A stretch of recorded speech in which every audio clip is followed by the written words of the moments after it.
وبه نستعين اللهم صل على سيدنا محمد النبي الأمي وعلى آله وصحبه وسلم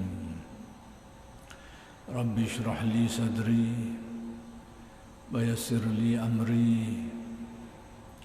واحلل عقدة من لساني يفقه قولي ولا حول ولا قوة إلا بالله العلي العظيم إلهي أنت مقصودي ورضاك مطلوبي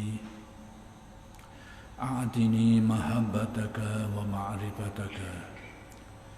السلام عليكم ورحمة الله وبركاته. Alhamdulillah wa syukrulillah wassalatu wassalamu ala rasulillah amma ba'du.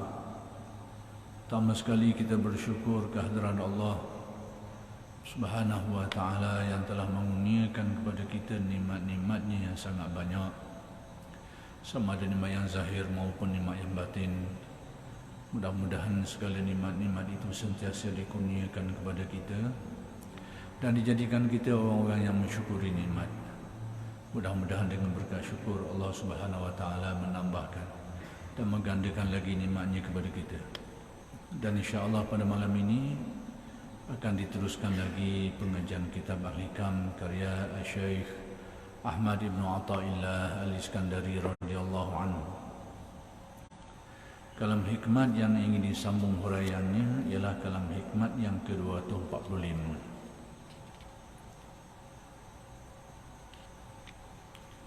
yaitu berkenaan dengan kalam hikmat Syekh Ibn Atha, al-ilmu in qaranatuhul khasyatu falaka wa illa fa'alaika. Ilmu itu sekiranya dia berhubung dengan perasaan khasyah, yaitu takwa, membuahkan takwa hati, membuahkan makrifat hati, maka ilmu itu adalah laka, yakni bermanfaat untuk dirimu. Wa illa, sekiranya tidak demikian, sekiranya ilmu itu tidak menghasilkan khasyah, yakni tidak membuahkan takwa, tidak membuahkan makrifat terhadap Allah, fa'alaika, yakni ilmu itu akan jadi beban kepadamu, akan menjadi beban yang akan ditanggung, yang akan dipersoalkan di akhirat. Jadi telah dijelaskan dulu sebahagian daripada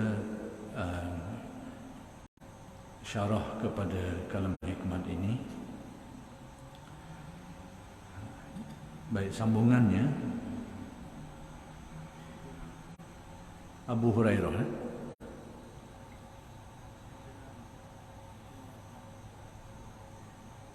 Kita ambil atas tu sikit. Rasulullah sallallahu alaihi wasallam bersabda, akan tiba suatu masa pada umatku, manusia tiada tinggal dari Quran kecuali tulisannya, kecuali tulisannya belaka, dan Islam hanya namanya. Dengan arti pada suatu masa nanti umat Islam ini, keislamannya itu akan terhakis, akan jadi kurang. Mula-mula sekali terhakisnya penghayatan, rupa zahirnya masih wujud, masih ada, tapi penghayatannya kurang. Maka antara bentuknya itu, Al-Quran itu masih ada, tulisannya masih ada, tetapi penghayatannya, kefahamannya itu mula semakin kurang, semakin kurang. Jadi Al-Quran tetap Al-Quran, orang tetap membaca dia, tetapi orang itu, manusia itu yang membaca Al-Quran itu, dari segi penghayatannya itu akan menjadi semakin lemah dan semakin kurang.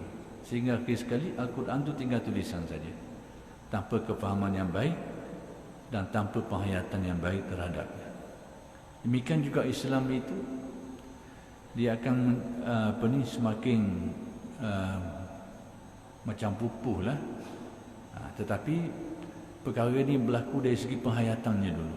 Dari segi zahirnya masih nampak, dari segi amalan zahir dan sebagainya, tapi dari segi penghayatannya itu akan menjadi semakin kurang, semakin lemah.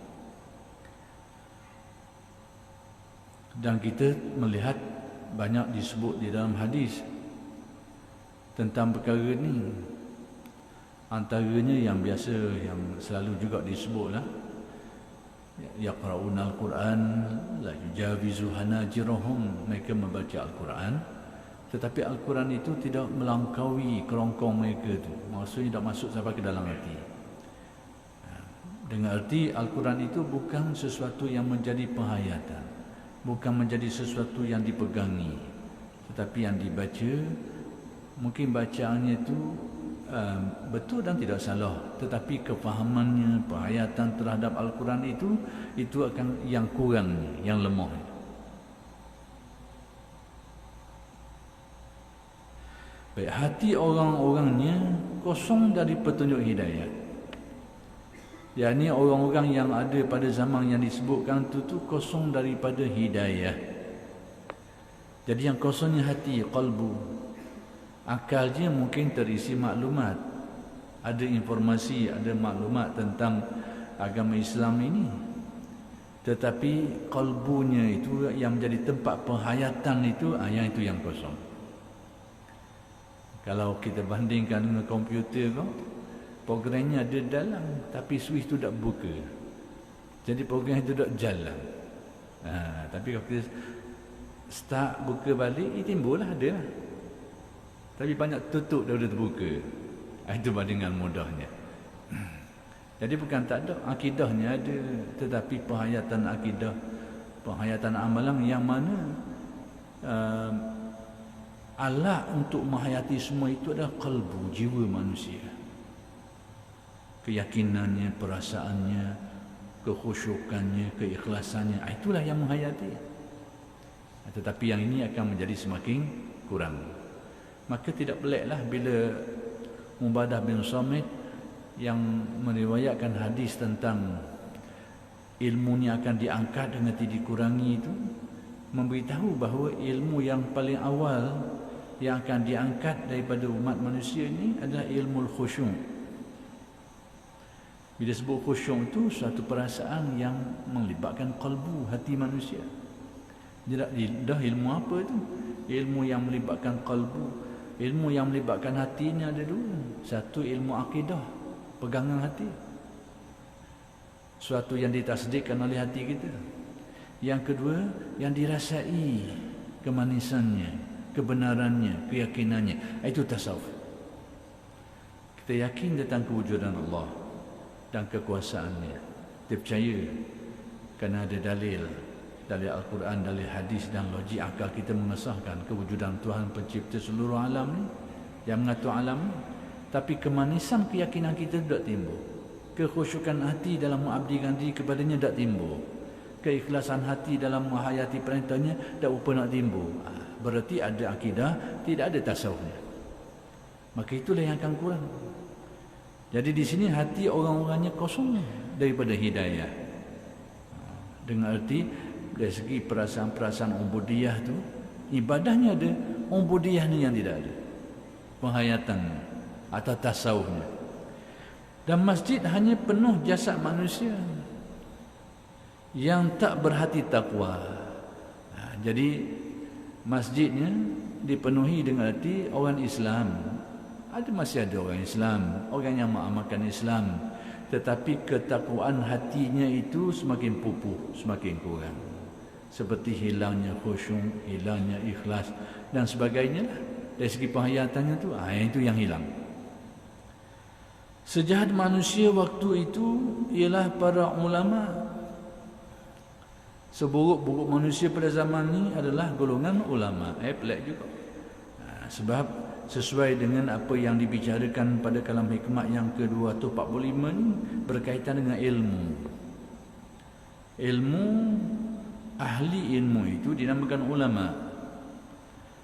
Cuma ulama yang bagaimanakah yang oleh kerana ilmu itu seperti yang disebut oleh Syekh bin Athar, nak dikira ilmu itu bermanfaat atau tidak, tengok sejauh mana kesan ilmu itu Sejauh mana ilmu itu membawa kepada takwa, membawa kepada makrifat terhadap Allah. Sekiranya menyumbang ke situ, ilmu itu dikira bermanfaat. Sekiranya tidak, maka tidak dikira bermanfaat dari sudut pandang ilmu tasawuf. Dari sudut pandang yang lain, mungkin adalah manfaat-manfaatnya. Jangan kata tak ada pula. Ada manfaat dia tu. Sekarang yang nak dibicarakan adalah sudut pandang tasawuf. Maka manfaat atau tidak ilmu itu, tengok apakah ilmu itu menyumbang atau tidak dalam membina takwa Allah, dalam membina makrifat terhadap Allah, dalam menyempurnakan ubudiyah, pengabdian diri kepada Allah. Kalau menyumbang, maka itu dikira bermanfaat. Kalau tidak dikira bermanfaat dari sudut tasawufnya. Sebab saya kata macam tu contoh mudah, kita ambil satu ilmu lah. Ilmu tak kira lah ilmu apa, ilmu suludin ke ataupun ilmu fiqh ke, tak kira lah. Ilmu ini memang bermanfaat, tak nak lagi dah asal dia. Tapi sekiranya ilmu ini dimiliki oleh seseorang yang menguasai ilmu ini, maka orang itu tu dengan penguasaan ilmu ini menjadikan dia bangga dengan ilmu dia, sombong dengan pengetahuan dia, sombong dengan kealiman dia tu, lalu mengenang remeh ke orang, pandang rendah ke orang, dan selalu menyalahkan orang yang semua tak betul, dia je betul belaka. Ilmu ini dari sudut pandang tasawuf tidak bermanfaat lagi, bahkan menjadi hijab, bahkan menjadi hijab yang menghalang. Bukan ain ilmu tu, tapi apa kesan pada diri kita. Kita jadi orang yang alim, mengaji, tahu, menguasai berbagai bidang ilmu. Ilmu tu sendiri memang baik. Dia seumpama macam kuah jugalah. Kuah lauk memang molek, tapi bila dia letak duduk dalam kocek kita, tempat tu salah, maka dia akan akibatkan kekotoran, kotor. Maka ilmu gitu juga, bila dia masuk pada kalbu yang mana dia menyumbang kepada kesombongan orang tu, menjadikan dia bangga diri, jadi takabur, jadi ujub, lalu rendah ke orang, menghina ke orang, pandang bodoh ke orang, pandang rendah ke orang. Pada waktu itu dia sama macam kuah tadilah. Kuah tu kalau duduk dalam pinggang, duduk dalam makuk, masuk dalam mulut, memang tempat dia molek lah. Duduk dalam kocek, dia jadi kotor. Maka itu tamsilan. Maka sudut manfaat atau tidak ilmu dari sudut tasawufnya, apa kesannya pada diri manusia? Apakah dia membantu kepada membina takwa Allah, membina makrifat, menyempurnakan ubudiyah, pengabdian diri seseorang kepada Allah atau tidak? Ini ukuran khusus sikit lah. Jadi dengan erti ilmu yang sama pada seseorang itu dari sudut pandang tasawuf menjadi bermanfaat, tapi ilmu yang sama dari sudut pandang tasawuf juga pada orang lain menjadi tidak bermanfaat. Boleh jadi belaka. Kerana tengok sejauh mana ilmu ini, apa yang disumbangkan ilmu ini kepada diri manusia itu. Jadi sejahat manusia waktu itu ialah para ulama. Kenapa pula ulama jadi jahat? Al-Imam Al-Ghazali menyebut tentang ulama. Imam Ghazali dia bahagi ulama kepada ulama akhirat dengan ulama asu, ulama yang jahat lah. Jadi ulama yang jahat ni yang menyalahgunakan ilmu, ataupun yang ilmunya itu tidak memandunya, tidak menjadi suluhan kepadanya, tetapi menimbulkan hal-hal yang buruk pada dirinya, sehingga ilmu itu tidak digunakan pada tempatnya yang betul dan sebagainya. Jadi bahasa mudahnya, ulama usul ini, ilmu itu tidak menyumbang kepada dirinya dari segi membina takwanya, membina makrifatnya dan membina ubudiyahnya. Dan ilmu itu disalahgunakan untuk tujuan-tujuan yang bukan yang lain daripada mencari redha Allah Subhanahu wa taala. Jadi siapa yang memiliki keilmuan yang ada ciri-ciri tadi itu, itulah yang dikatakan sebagai ulama asu, ulama yang jahat ataupun ulama yang buruk. Sebab dari mereka sumber fitnah. Kenapa dikatakan di sini sejahat-jahat manusia waktu itu ulama? Ulama yang jahat ini, ulama yang buruk ni, na'udzubillah, Mudah-mudahan Allah Ta'ala jauhkan kita dan selamatkan kita daripada tergolong dalam golongan ini. Kita pun tak ada jaminan, cuma ada harapan. Kita ada harapan, ada keinginan, dan kita minta dengan Allah, harap dengan Allah, mohon kepada Allah supaya tak jadi macam ni. Tak jadi. Sebab apa? Semua ni pada hakikatnya dengan hidayat Allah. Dan kita tahu hakikat itu. Termasuk dalam keyakinan tauhid kita, bahawa tidak ada yang memberi hidayat itu melainkan Allah. Apa-apa pun tetap kita kena kembali kepada dasar tauhid. Apa-apa yang kita bahaskan, jangan lupa dia landasan tauhid. Kita menyeru orang kepada Allah, itu salah satu daripada sebab-sebab hidayah. Kita mengajarkan ilmu, melakukan amal ma'ruf, nahi mungkar, itu perkara yang baik, termasuk hidayah, hal-hal yang berkaitan dengan hidayah. Tetapi jangan lupa, dalam usaha kita tu, hakikat sebenar hidayah, dia berpacu pada tauhid bahawa tidak ada yang memberi hidayat melainkan Allah. Dengan erti pengajaran kita, nasihat kita, tunjuk ajar kita itu tidak akan memberi manfaat kepada orang kecuali dengan izin dia. Dan kita sendiri pun tak dapat menerima dan mengamalkan ataupun menghayati ilmu kita ni kecuali dengan izin dia. Pada waktu itulah kita akan beradab di dalam berdakwah. Kita akan beradab dalam menyampaikan ilmu.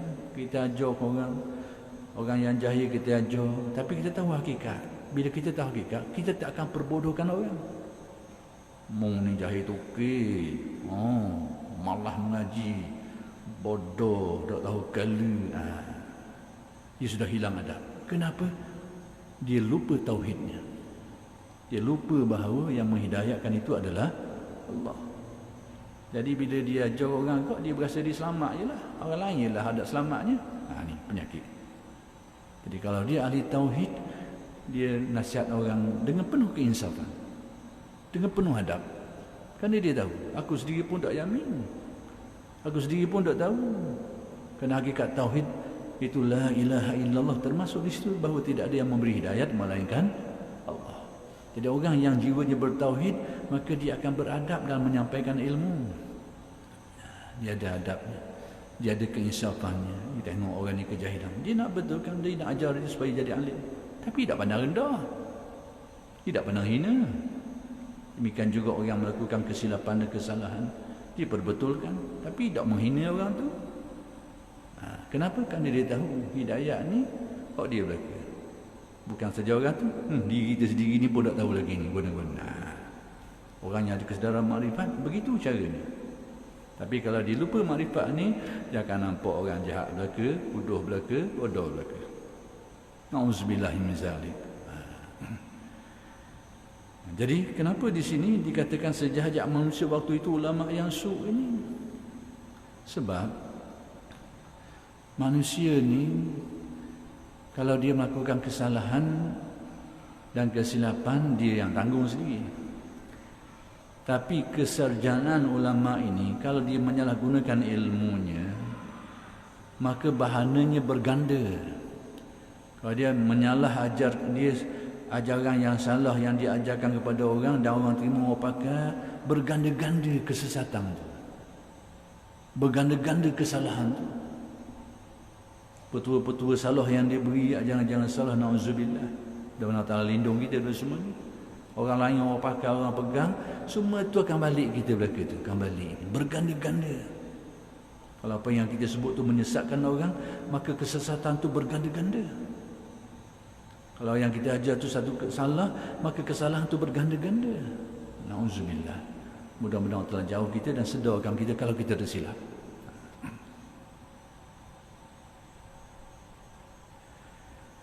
Sebab dari mereka sumber fitnah, daripada sarjana inilah, keilmuan inilah sumber fitnah. Dan kepada mereka pula kembalinya, kepada mereka juga kembalinya fitnah.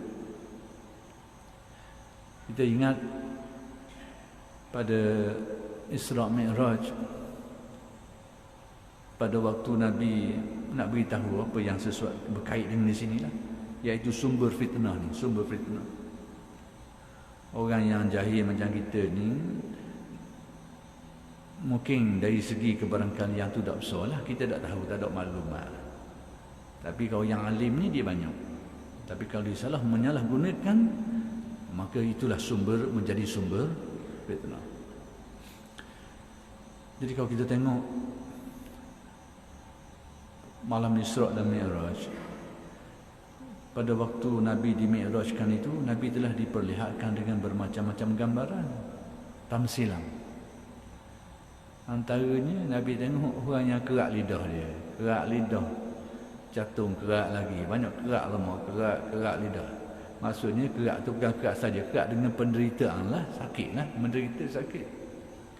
Jadi Nabi tanya, siapa orang ni? Mereka ni siapa? Nabi kata, Jibril kata, mereka ini khutaba'u ummatika, pemidatu-pemidatu, jurucakap-jurucakap, penceramah-penceramah dari kalangan umatmu. Khutaba'ul fitnah, pemidatu, jurucakap yang menaburkan fitnah. Na'udzubillah. Tak jauh kita daripada semua ni. Di zaman Sayyidina Ali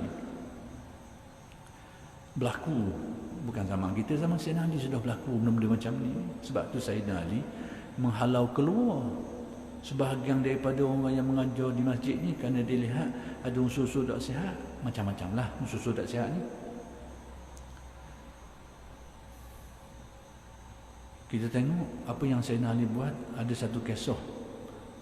Kisah ini disebut oleh ulama' antaranya untuk menyatakan bahawa adanya pertemuan antara Sayyidina Ali dengan Hasan Al-Basri, kerana ada orang menafikan adanya pertemuan di antara dua orang ni, dua tokoh ni. Ada orang kata Sayyidina Hasan Al-Basri dan jumpa Sayyidina Ali. Jadi kisah ini mengesahkan pertemuan ini. Pada waktu itu berlaku di Basrah. Hasan Al-Basri sangat muda masa itu, tapi sudah menjadi orang yang sudah berkuliah, mengajar ilmu, mengajarkan umat, menasihati umat dan sebagainya, menyampaikan ilmu dan macam-macam lagi lah. Sudah mengambil tugas-tugas dakwah ni. Masa itu dia masih muda lagi. Jadi bila dia mengajar tu, Sayyidina Ali ni tiba-tiba dia tengok halaqah Hasan Al-Basri. Bila dia tengok halaqah Hasan Al-Basri ni, kata, hai anak muda, aku nak tanyamu sesoalan. Kamu boleh jawab, aku benar kamu mengajar sini, Masjid Basrah. Tapi kalau kamu tak boleh jawab, akan aku halau engkau keluar, sebagaimana aku telah menghalau beberapa orang yang mengajar di sini, kerana ada unsur-unsur yang tidak sihat lah. Dah apa benda tanya ni? Saya Nali tanya dua soalan yang pendek je. Cerita ni saya dah cerita banyak kali, tapi tak apalah, untuk kita dengar banyak kali untuk kita ingat. Soalan dia, soalan pendek, jawapan apa pendek? Ni cerdik sama cerdik. Aku cerdik, soalan pendek, jawab panjang. Atau soalan panjang, jawab apa pendek. Sekarang soalan pendek, jawab apa pendek. Nak khabar kejituan. Soalan pun jitu, jawapan pun jitu. Ma milakuddin, apakah yang dapat menjaga keharmonian agama? Wa ma hilaku, dan apakah yang akan merosak binasakan agama ni? Yang jaga agama ni apa benda? Yang merosakkan agama ni apa benda? Pendek salah. Apa jawapan Hasan Al-Basri? Milakuddin ini, yang menjaga agama ni adalah wara'. Wara' dalam arti engkau berjaga-jaga, berhati-hati dalam kehidupan, dalam penghayatan, berjaga-jaga. Maksudnya kau bawa kereta, kau jaga semua. Kau takut terbabah lah, takut langgar lubang lah, dia tak buat sading. Ini mudahnya. Jadi wara', berjaga-jaga itulah yang menyelamatkan. Jaga-jaga, ni molek ke tak molek ke, baik tak baik, jaga-jaga. Yang bihal secara mudah. Yang merosakkan agama tu pula apa benda? Jawapan pun pendek juga. Hilakuhu tu, yang merosakkan agama ni tamak.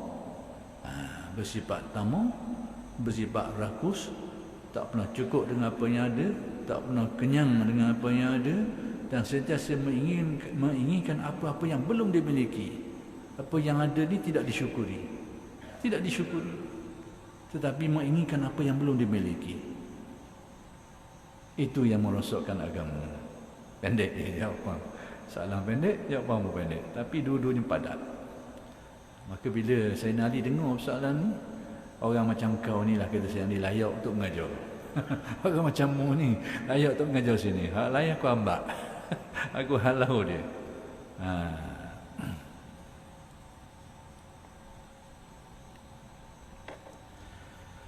Abu Hurairah radhiyallahu anhu berkata, bersabda Nabi SAW, yang maksudnya, siapa yang belajar ilmu agama tidak untuk mencapai keredaan Allah, dia belajar dengan tujuan-tujuan yang lain, tidak tujuan mencari keredaan Allah. Adapun dengan ilmu itu dia mendapat itu dan ini, itu cerita lain. Tapi apa tujuan dia belajar ilmu? Jangan tersalah fahamlah. Ulama-ulama dulu ada yang berjawatan, berkedudukan, tapi jangan kata dia belajar ilmu kerana tujuan itu. Tujuan itu. Tetapi mungkin secara kebetulan atau secara dan macam-macam dah boleh jadi. Maka ada yang antara mereka itu yang diberikan jawatan-jawatan yang tinggi kadang-kadang dan sebagainya. Tetapi tujuan-tujuan mereka bukan tujuan itu. Itu maksudnya. Jadi tidak untuk mencapai keredaan Allah. Dia belajar ilmu tujuan yang lain-lain. Adapun kalau dia belajar ilmu dengan tujuan keredaan Allah, kemudian dengan sebab ilmu mungkin dia mendapat rezeki dan sebagainya, itu cerita lain. Tapi apa tujuan asal dia? Tidak mempelajarinya kecuali untuk mencapai sesuatu kepentingan dunia. Kalau menjadi niat dia, tak ada tujuan lain dia belajar ilmu ini kecuali untuk mencapai kepentingan dunia. Saya ingat masa arwah Syekh Murtaza, ini orang tua yang sangat, orang yang kita anggap sebagai orang tua lah, alim ulama, bekas mufti Negeri Sembilan dulu, Syekh Muhammad Murtaza ni. Orang ni tak mudah ni. Dia cerita saya pengalaman dia dengan ayah dia. Ayah dia Syekh Ahmad, juga mufti Negeri Sembilan.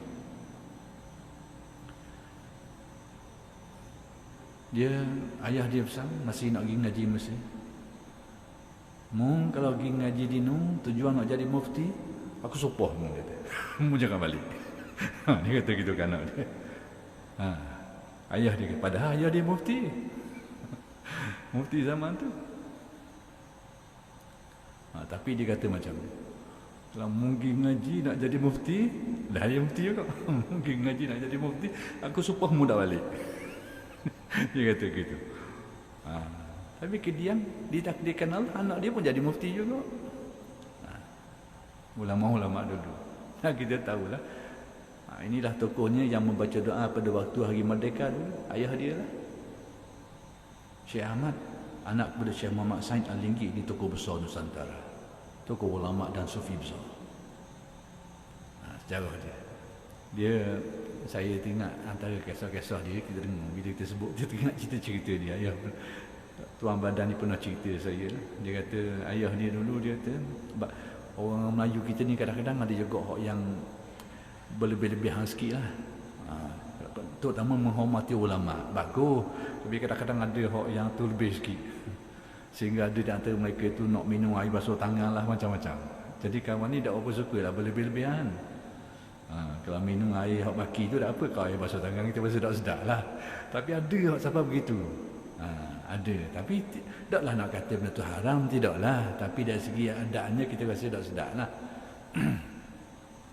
Orang yang nak lakukan itu dengan asalkan benda tu tidak mendatangkan mudarat, berlanggar syarak, tak ada masalah apa. Tapi dari segi adat mungkin orang pandang tak bagus, air basuh tangan dan sebagainya. Tak apalah itu.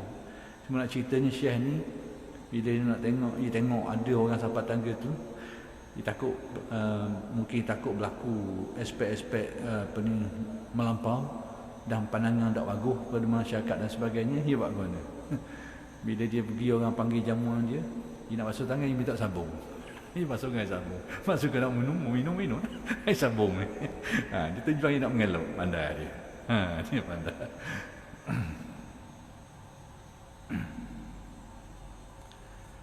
untuk mencapai suatu kepentingan dunia. Tujuan kalau kita mengaji untuk mencapai tujuan dunia semata-mata, itu tujuan kita, maka ia tidak akan mendapat, yakni merasai bau syurga pada hari kiamat. Ia tidak akan mendapat. Kalau itulah tujuannya. Jadi macam tadilah, perlu kita bezakan antara tujuan dengan kenyataan. Jadi alim ulama dulu, mereka betulkan niat ni, mereka ikhlas beramal kita. Itulah sangkaan kita, itulah keyakinan kita, mereka ni jujur. Tetapi di antara mereka ni ada juga yang mendapat kedudukan dan sebagainya, dan itu tidak menyalahi. Yang penting apa tujuan utama kita mengaji itu. Al-Hasan radhiyallahu anhu berkata, seksa bagi seorang alim itu matinya hati. Kata ulama Al-Hasan ini, ghalibnya kalau sebut Al-Hasan ini merujuk kepada Hasan Basri lah. Dia kata apa? Seksaan seorang ulama tu di dunia ini dalam bentuk apa? Dalam bentuk hati yang mati. Hati yang tidak ada kelazatan, dari segi hati yang tidak ada kemanisan keyakinan, hati yang tidak ada kelazatan dalam ibadah. Itu seksaan bagi ulama di dunia ini.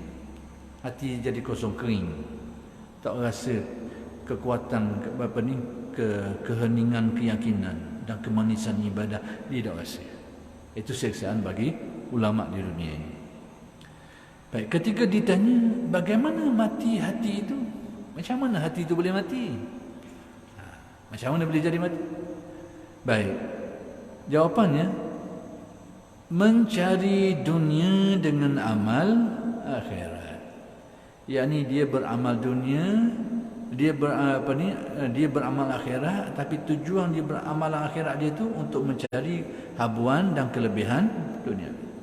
Tapi kalau dia beramal akhirat kerana Allah, dia dapat habuan duniawi, itu tidak ada masalah. Mendapat habuan duniawi sebagai keberkatan, mungkin berkat amalan soleh dia itu tak jadi masalah. Hak jadi masalah sekiranya itu yang menjadi niatnya. Jadi jangan keliru. Jangan keliru bahawa seseorang yang beramal akhirat ni, beramal soleh, tiba-tiba dia dapat sesuatu kelebihan itu dan ini, maka itu kurnia Allah. Yang dilarang, jangan jadikan itu sebagai tujuan. Nampak dekat je, tapi berbeza. Jadi yang salahnya bukan kerana mendapat habuan itu dan ini, tetapi yang salahnya menurut dari segi ajaran tasawufnya, kalau itu menjadi niat kita. Dan lebih jahat lagi jika menyilat-nyilat kepada raja atau pemerintah, yakni bahasa kita juga mengampulah, mengampu kepada raja atau pemerintah untuk mencari keuntungan dari wang haram atau syubhah. Maka yang demikian terang-terangan menentang murka Allah ataupun mengundang murka Allah Subhanahu wa taala. Jadi yang lebih berat lagi, orang yang mengapu kepada penguasa pemerintah untuk mendapatkan habuan-habuan yang bersumberkan dari yang haram atau syubhah dan sebagainya. Adapun mendapat pemberian daripada penguasa ni sudah dibahaskan oleh ulama, dan sikap ulama tasawuf berbeza-beza. Ini saja saya seling isu ni, buat selingan tentang isu ni lah. Isunya sekarang ni orang ni yang dicari. Kalau dia alim ulama, dia mengapu raja-raja, mengapu penguasa-penguasa, pembesar-pembesar untuk dapat benda ni. Itu salah. Tapi bagaimana kalau mereka ni diberi? Kadang-kadang mereka bukan orang yang mengampu dan mencari-cari benda tu, tapi mungkin kerana sesuatu mereka ni memberi kepada, mengunia kepada mereka, boleh tak ambil? Apa sikap tasawuf? Dan dari segi hukum fiqhnya macam mana? Kita tengok dua-dua.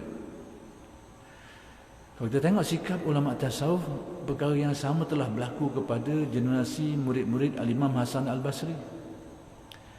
Imam Hasan Al-Basri ini, dia meninggalkan sejumlah murid-murid yang di kemudian hari menjadi tokoh-tokoh ulama besar. Antaranya Muhammad bin Wasi', antaranya Malik bin Dinar. Ini adalah tokoh-tokoh besar yang menjadi penyambung silsilah perguruan Al-Imam Hasan Al-Basri. Sekalipun guru yang sama, tapi sikap lain-lain. Dan masing-masing bersikap demikian ada alasan sendiri. Jadi ulama' ni mereka ada kelebihan sendiri. Jadi jangan kita kata ni betul, ni salah. Belum tentu lagi. Masing-masing buat tu apa benda sandaran mereka ni.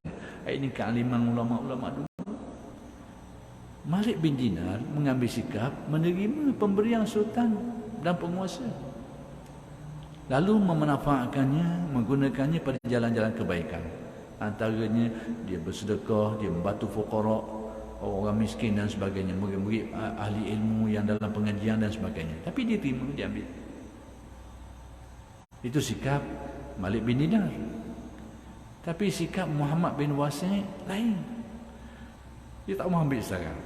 Dia dah ambil.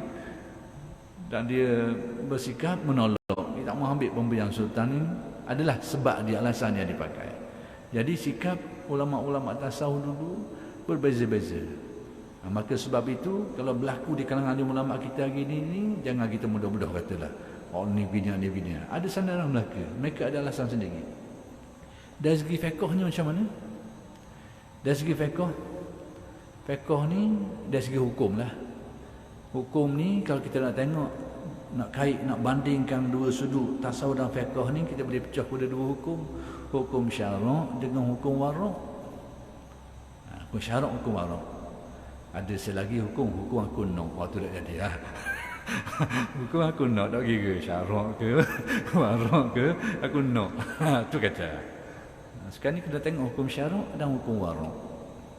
Baik, hukum syarak dulu. Pemberian ni, orang yang kita tak tahu sumbernya itu, dari segi syaraknya luluh pada kita. Kita tak tahu sumber dia. Kalau dia beri kita, kita boleh ambil. Bahkan ada waktu-waktunya kita dikendaki ambil. Sekiranya sikap kita tidak mengambil itu boleh mengaibkan dia, maka menutup keaiban orang itu menjadi kewajipan. Sehingga ulama-ulama memfatwakan dia kena ambil dalam keadaan tertentu. Kalau tak jadi gitu, harus nak ambil boleh, tak boleh sudah. Dulu. Baik, bagaimana sekiranya dia tahu sumber orang tadi itu bercampur-campur antara haram dan halal, dia tahu. Ada dia tahu sumbernya haram, tapi ada halal juga, dan dia tak tahu mana pemberian daripada yang mempunyai yang macam tu dia boleh ambil kok. Juga syarak menetapkan boleh dia ambil. Kecuali dia yakin sumber daripada pemberi itu 100% daripada haram, tak boleh ambil. Kalau dia yakin. Tapi kalau dia tahu ada sumber halal, ada sumber haram, dia tahu sumber haram pun ada, sumber halal pun ada, tapi tak tahu mana maka dari hukum syaraknya masih boleh dia ambil. Kerana ada kemungkinan tak tahu daripada sumber mana. Hukum syarak. Hukum warak tadilah dia mengelak apa-apa yang ada zon yang tinggi syubhahnya. Itu hukum warak. Jadi saya nak beritahu supaya jangan kita cepat-cepat menyalah atas sikap-sikap ulama-ulama tadi. Malik bin Dinar menerima pemberian itu. Jangan anggap dia ni tak kira halal haram, tidak. Benda ni ada huraian-huraian. Dan ulama-ulama kita telah menjelaskannya dalam kitab-kitab mereka tu.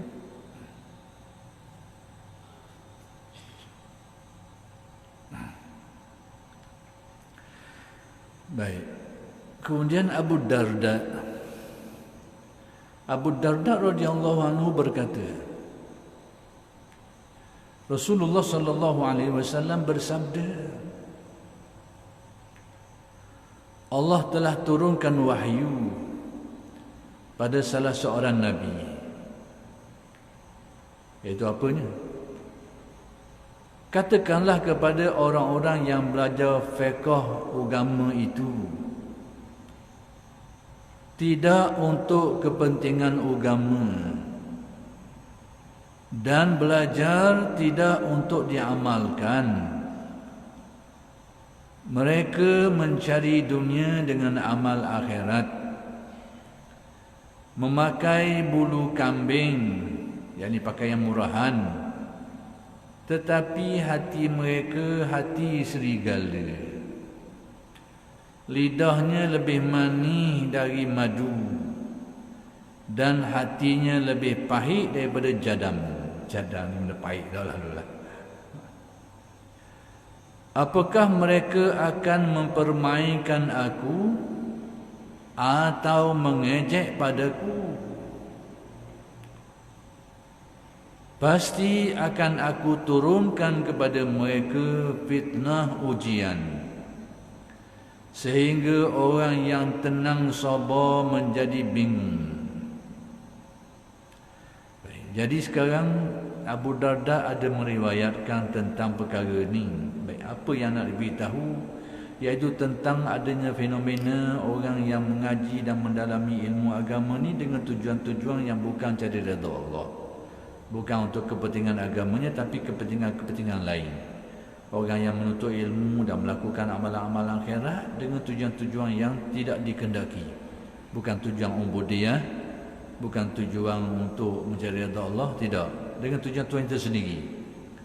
Jadi lalu mereka ini, ada di antara mereka ini berkeadaan seperti nak zahirnya nampak nilai-nilai keagamaan dan nilai-nilai keulamaan kesarjanaannya tu, ada nilai-nilai keagamaannya tu, ada nilai-nilai kezuhudannya, tapi ternyata kalbu mereka tidak seperti itu. Kan berlaku fenomena. Maksudnya kalau dari segi keilmuan kok pakaian alim ulama, tapi jiwa mereka bukan jiwa alim ulama. Pakaian mereka pakaian kezuhudan, tapi jiwa mereka penuh dengan cinta dunia, tamak dan sebagainya. Akan berlaku fenomena ini. Pada waktu itu dikatakan bahawa orang akan jadi kebingungan. Dah sebab apa bingung? Nak kata tu kedua ni tengok Zohir nampak betul, tapi bila selam dalam nampak ada apa nak kena ni, jadi bingung, jadi pening. Kerana tidak selaras antara zahir dan batin. Jadi kita berhenti setakat ini dulu, dan insya-Allah akan sambung kuliah pada minggu-minggu yang akan datang. Aku qauli hadza wa astaghfirullahalazim wa lakum. Assalamualaikum warahmatullahi wabarakatuh.